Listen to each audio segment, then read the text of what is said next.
Blended workforces are one of the hottest talent strategies today, where employers are using a mix of traditional employees with external resources like independent contractors, coaches, consultants, vendors, and technology solutions, all in order to enhance competitiveness, ensure cost flexibility, and expedite business goals.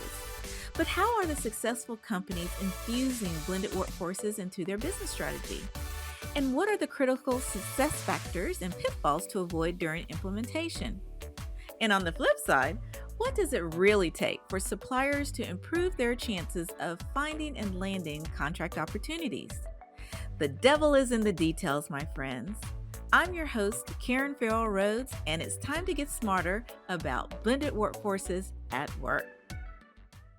Hello, my superstars out there. This is Karen, and welcome to another episode of the Blended Workforces at Work podcast.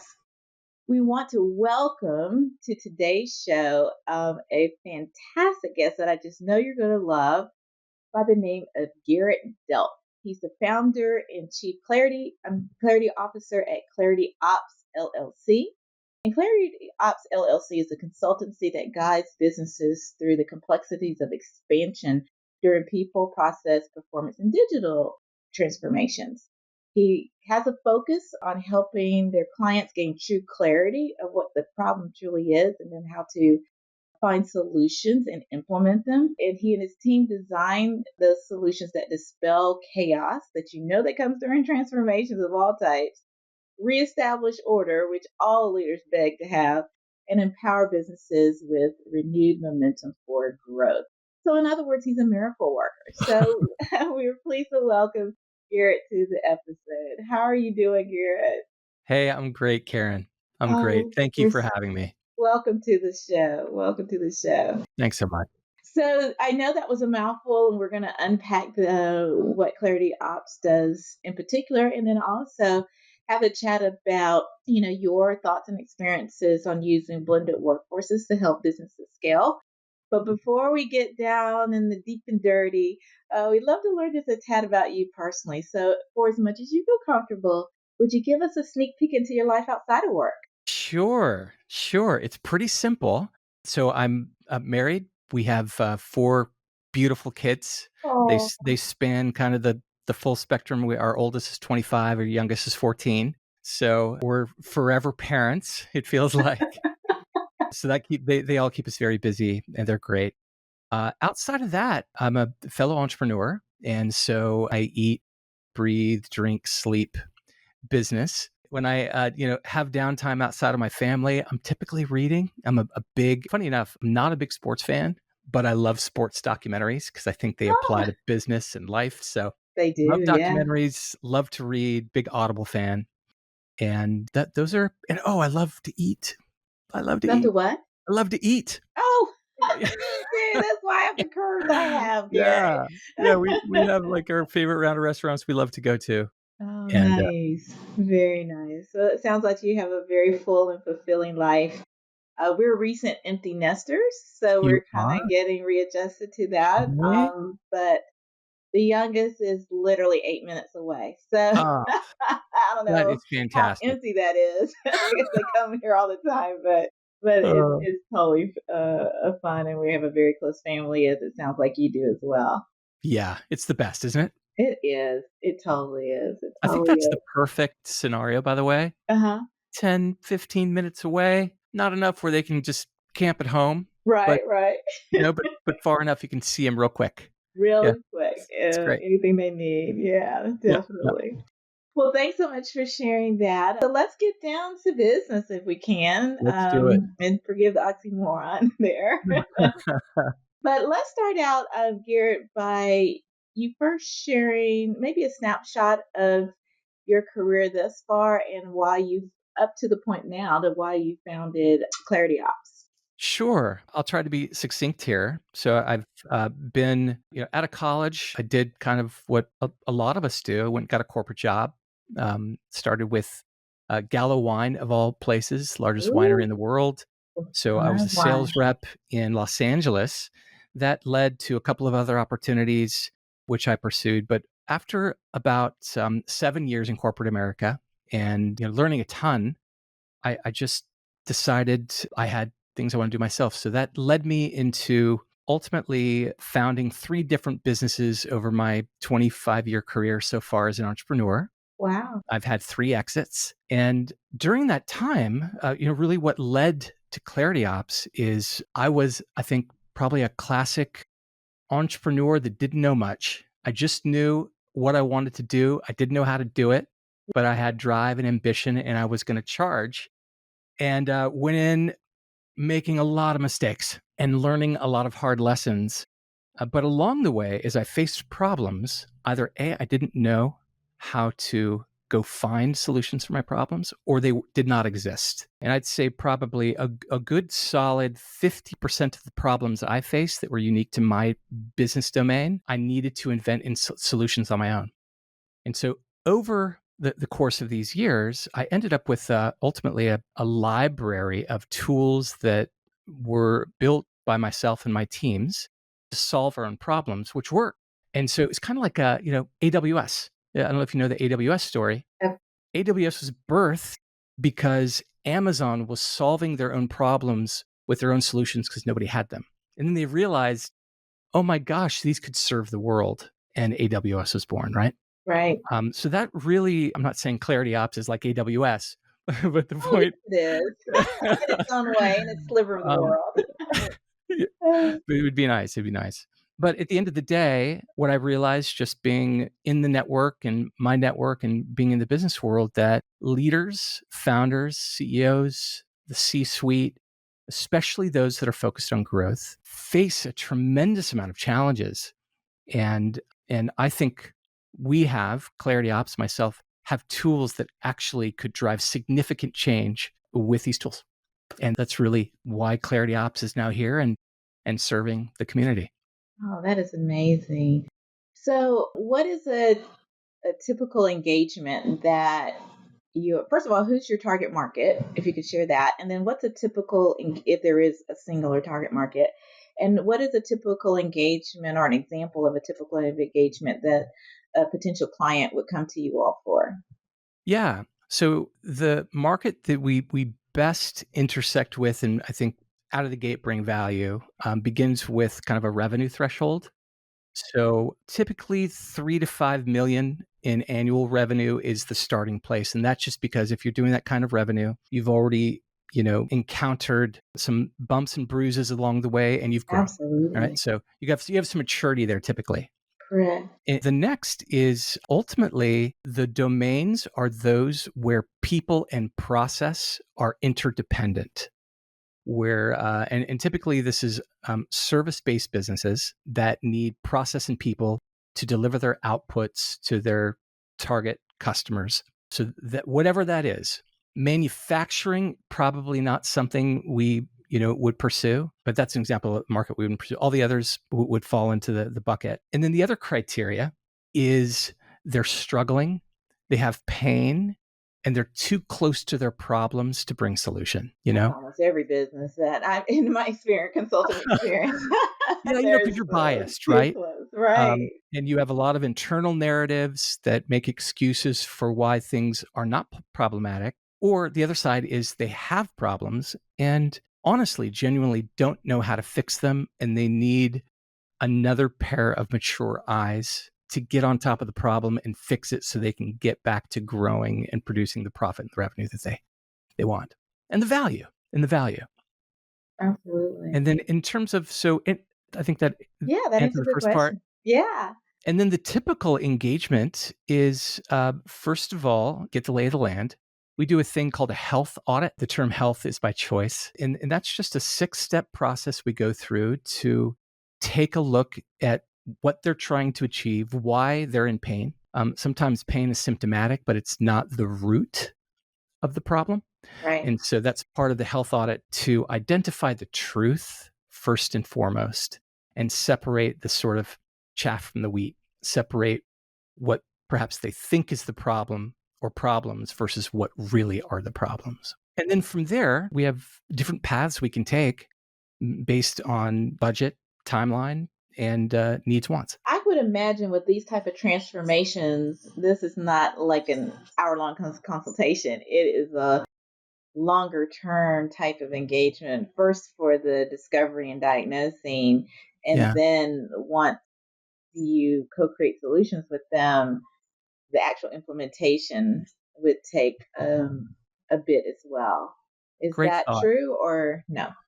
It is Yeah, very true.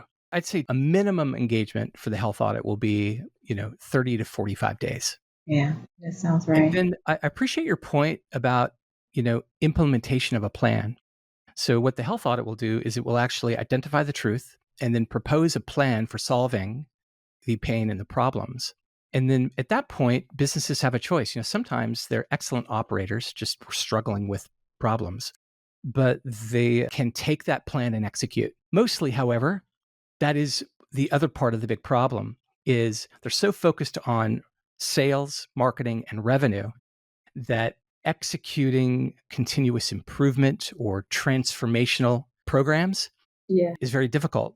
And so I think that's one of the areas that ClarityOps is a differentiator. We don't just give strategy, but tactical implementation, which we actually can help build and deploy inside of an org so that they can, reap the benefits of that. And then in addition, we have a maintain and support program as well. So we can just ensure that what is built to transform into future success and sustenance yeah. also can be Amen. maintained by design so that it doesn't fall apart. Yes, because that's the biggest waste of money when It you is. implement and don't have a sustainability or maintenance plan, because without it and that support, it's going to go by the wayside and they're going to get frustrated for the investments that they made. 500%. Yeah, we 500. see that a lot in SDL because we focus on the people infrastructures and people transformations, and we see that all the time. I always say I'm always thankful for the big boy firms like McKinsey because they bring out a lot of the opportunity that's within a company, but they charge so much. We get a lot of folks because we focus on implementations as well. So we companies hear it all, but then they're like, they're not the ones to help us do all that. We need somebody that's more hands-on, that's more Right. flexible, understandable. And so I can't tell you how many engagements we've gotten thanks to Thanks McKinsey to them. being too big. Yeah. Yeah, yeah, they're notorious for how to solve problems, how to fix Yeah. them. I mean, that is the strategy value. Hmm. But the once you have the how, what to do to achieve the how is where the implementation I think just almost becomes just as important, if not Yeah. perhaps maybe more important. I I don't know, totally but agree. it's you know it's great. And I think Hmm. too, when it comes to being a implementer, Yeah. you got to love it.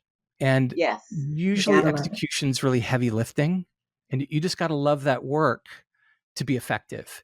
I tend to be a geek like that, and my team, we tend to be weird like that, where we actually like the hard work. I think primarily my perspective on that is I've seen the benefits of the hard work. Like it Yeah, works, you know, it does. If it you works. have the right resources and support behind it, it can definitely work. Yeah, Yeah. yeah, I agree. I do agree. Yeah, Well, let's talk a little bit, Garrett, about as businesses, because you see a lot of businesses striving to scale or transform or course correct or keep up with the times. And the way we define blended workforces on this podcast is a big umbrella. It okay. includes your, typical full-time employees. It includes external talent such as suppliers, vendors, consulting firms, coaches, independent contractors, you name it. Yeah. And we also include technology in our Mm. definition because that is usually a key external workforce, if you will, that helps tie the red thread together in business operations. So, noting that we consider all of them, our guests on the podcast really talk about maybe a slice or a specific aspect. And I was so excited to have you on the podcast because you all look at a variety of clients that have business problems and are trying to transform while scaling at the same time. So Yeah. I'm just curious, in your opinion, what do you see as the power, or can be the power, of blended workforce models, and then maybe suggest one or two roadblocks or watchouts or things that people need to know as they think through adding a blended workforce model to their business models. Great. It's a great question. Well, knowledge is power, right? And so I think one of the blessings of knowing that there is a blended workforce option is that you Yeah, have options. A lot of times companies feel either they didn't know any better or they feel constrained to only do employees. right, But when right. it comes to resource allocation and accomplishing ultimate vision, mission goals, when Yeah, you realize, oh my gosh, there is this Swiss Army knife of opportunities yes, to achieve your goals, which actually could help you be faster, more lean, under budget, better quality, higher value. And so, I think when it comes to blended workforce, I think the education of that and helping people understand you have options yeah. becomes really powerful and really useful. And what do you think are some things people need to know, like roadblocks to avoid, the downside of blended workforces? Yeah, well, some hiccups we've seen along the way, both internally and with our customers, is rooted in getting the right agreements in place. Hmm. Know the law for your part Yeah, of the world. yeah, The last thing you want to do is hire subcontractors, and maybe in your part of the world you're not allowed to treat them like employees, and there's heavy penalty if you do. yes, And so I think getting agreements in place is critical. I think another is both people and culture and technological infrastructure. And so, your people, however they're blended, I believe are only as good as the infrastructure you have in place. And Okay, can you just say that again, just to reiterate? Because I'm totally high fiving you on that. awesome. Yeah, I'll say it again. It's probably good for me to hear it too. Your business, your traction, your ability to create ultimate value, uh, however your blended workforce comes together, is only as good as the infrastructure you have in place. We see this in all things, right? Supply chain, in transportation, Google Maps. It's all about infrastructure. And I'm real geeky about that. But it only takes the misfire of a spark plug in a gasoline engine for the car to break down. Wow, what a great analogy. You Yeah. know? You know what I mean? Yeah. I was mentioning earlier when we were talking that I love documentaries. And on Netflix, there's a Formula One documentary. And there's this great scene where the Italians are leading. They have 3 cars in front. They're going to take this whole race. They have to go in for pit stops. One car pulls in 30 seconds, it's back out on the track. But, one of the technicians forgot to put one lug nut on the front tire, and the front tire spun off. That car's out of the race. One lug nut. You know what I mean? Yes. Same thing happened to the car right behind. So now there are 2 cars out of the race. And business is like this. You get it. We see it all the time. But in some cases, in most cases, I think it's the right attitude. Founders, CEOs, C-suite, they're driven, and they should be, after revenue. And so they pump up their sales engine, they pump up their marketing engine. But when it comes to the production of the value, the engine, they don't pay attention to it. And this is the infrastructure. And without that, at the end of the day, you're going to have big problems that will threaten the business. And I think this is why we see 9 out of 10 businesses fail. I Infrastructure. agree. I can That's my understand that. hypothesis. Yeah.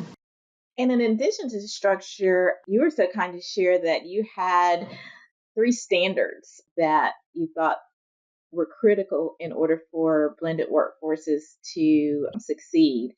And really quickly, the first was cross functional culture and operational values. The second was performance output expectations. And the third was communication rhythms. Would you mind giving us a highlight of those three and why they are so important to blended workforces? For sure. So cross-functional communication and values. What would you repeat Yeah, it back to me? cross functional culture and operational values. Yeah. Yes. Yeah. So what I've seen on the ClarityOps side in terms of serving our customers time and time again, which I knew, by the way, because of my own businesses, is businesses are really good at creating silos. Yes. They're really good in having the bespoke functions in a business create their own, like marketing becomes its own business that doesn't communicate with the rest of the family, right? Yeah. But what I've learned over the years is a business is like a body. It needs all of its parts to function in health. Duh. And so you got to break down those silos and culturally permeate the values, the things, the stuff the business believes in Yeah. to all the departments Yeah. so that everybody's united and on the same page culturally. That's a whole other topic, right? Which you I don't have time know to get it into, but is. And it's amazing that businesses are so good at creating these silos. And I understand why, because they're really focused on their own world of achievement versus supporting others. And that back to your culture, if you have a culture of supporting cross functional departments and what have you, then it's a lot less. But they're so good at creating silos, but silos can be true business killers. And if folks really understood that better, right, then they could avoid probably a lot of the problems that come out after that. Now, I know the second standard was performance and output expectations. Tell us more yes, about that. sure. Gosh, don't throw tomatoes. I think this might be an unpopular opinion. That's okay. Um, at least Let's it hear sure it. seems to be on LinkedIn. But listen, here's my stout opinion on this. My lens, by the way, here is for-profit businesses because I don't have experience in not-for-profit. Sure. But in for-profit businesses, the entire reason for that business to exist is to produce revenue and grow that revenue in a way, by and large, to then be left over with profits to be used for a whole host of other things, which There we go. sometimes it's savings, sometimes investment, sometimes it's to reinvest in growth, Yeah. sometimes it's give bonuses to the team, like a whole host of things. But you need profit. That's why for-profit businesses are designed. Or exist. Yeah. Now, that said, if you're going to achieve the revenue goals and ultimately the EBITDA that you're looking for, you have to execute. You You better have preach. you have Yes. to execute. More importantly, the business needs to be clear about all of the players in the business and what they should be doing and how they all interdependently, collectively move the revenue forward to produce the profit. Back to it's just critical, I believe anyway. A business should establish in their core values, we're here to create a great place, high happiness, low stress. But part of your reason for being here is we pay you to do what your job description was designed to do. That's so I don't know why important. that's controversial. That is so It, true. That and it is is so exactly what it is. controversial. It is so controversial. I don't Really? know why. Well, Um, I agree. Then I'm good. I'm a controvert. I'm with you. Then I'm in that to defend yeah, it with you. So yeah. And I I think I'll totally leave this. agree. One other quick comment on that. We see that sometimes with our customers, founders, CEOs, C suite, they just need encouragement to go be bold about this position. And when you communicate that culturally with value and with respect to the team, and that is a standard, it's great. Yeah, It's great. I agree. When it's Yeah. not valued and it's not reminded, that's when you get into trouble. And people are like, you want me to work? Where's my paycheck? And you want me to work? Yeah, So, that disconnect will kill a business's productivity. And speaking of, talking and making sure employees have clarity around that, the third standard you said was a communication rhythm. So tell us yeah. more about how important that is in a Yeah, business. sure. So years ago, I was really inspired by Jeff Weiner, who was then years ago the ex CEO of LinkedIn. And he said this. I was listening to an interview by him. He said this really great thing. He said, "My primary role at LinkedIn is to be the chief reminder officer. My primary role is to constantly communicate what is most important for all of us in the business to all of the business functions and everybody that's in every one of those teams. And then my job is to meet with my leaders and remind them about what's most important. And then he went on to say he doesn't leave it to chance. It is by design. And these rhythms are by design and they're calculated and they're on purpose. Because us humans, we forget. That's the point behind the rhythm. Understand the power, but also the responsibility. When I say understand, I'm speaking to leaders to communicate, but just as important, know what you're communicating about, and then develop a rhythm so that you're doing it often and routinely. I love that. Well, Garrett, we cannot let you go without asking you our signature question that we ask all of our podcast guests. Okay. Speaking of execution and the importance of it, as you know, I commissioned a research study of over 10,000 who were deemed high potential leaders in their organizations. Yeah. And we were trying to understand what differentiated their success from the rest of the population. And long story short, out of it there were a ton of data, number one, but Yeah. there were seven aspects or tactics or approaches that were shown to be universal, no matter your job function, industry, or what you were doing. And so we wrote a book around those seven to help everyone kind of lead better. So you were so kind to share that the tactic of leading with a drive for results really resonated with you. And so, listeners who are not as familiar with the seven tactics, leading with a drive for results is similar to what it sounds. It's all about being tenacious and persistent in ensuring that your end goals are achieved, even if you have to pivot along the way. So, it's basically making sure that you do all that you can to get to your end goal or help your team get to their end goal. So, curious minds would love to know, Garrett, why did leading with a drive for results really resonate with you? And I bet I have an inkling based on ClarityOps' goals and missions and what they do for customers, but we want to hear it in your words. Sure. Okay. Well, to step off where I shared earlier, in a for-profit environment, the results are queen and king. At the end of the day, you have to have the results, right? Yeah. And then those results should be measurable. ClarityOps has a metric called scoring goals, but it's spelled SKOR, successful key objective results.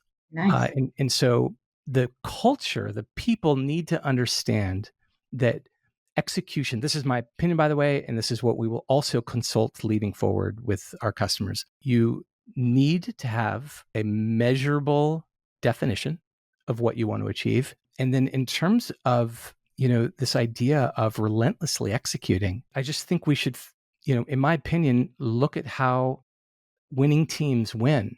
They do it purposefully. If you listen to any, great founding speaker, anybody that studies entrepreneurs, if you look at any biography of any successful entrepreneur or inventor, it's grit, persistent, Yes. on keeping on, go, go, go. Don't stop, Yeah. right? And Yeah. this has to be the spirit behind any business if they're going to win. That's right. And I want to make sure, just in case I'm being misinterpreted, I'm not referring to whipping, and I'm not referring to using a stick as a driver. You can produce amazing results in a business and have very high happiness and very low stress if you have your infrastructure right. Yeah. you know but yeah, I believe it. I've seen it. I know it works. You also have the opposite, by the way.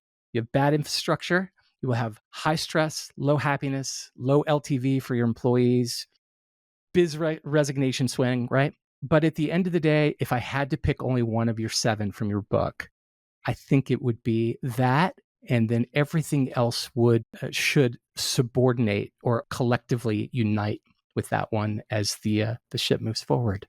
I love that. Oh, well, thank you for sharing your insights. They were so Yeah, valuable. thank you. Well, Thank you. unfortunately, that's all the time we have for today. But before I let you go, we will have all information about you and Clarity Op in our show notes for this episode. But I'd love to give airtime to guests to share where listeners can find you and your company. and anything else that you want to share at this time. Oh, thank you. Well, we're here in San Diego, California, but we serve the globe. You can send an email to getclarity@clarityops.co, or go to clarityops.co/contact. And we have a form there where you can contact us and say hi, and we can do a discovery call. That sounds fantastic. Yeah. Well, thanks so much, Garrett, again for the gift of your time and your insights today. We really enjoyed having you on the show. Thank you, Karen. It's my privilege, and I appreciate you having me on. It's been Oh, great. absolutely. And thank you too, listeners, for the gift of your time for joining another episode.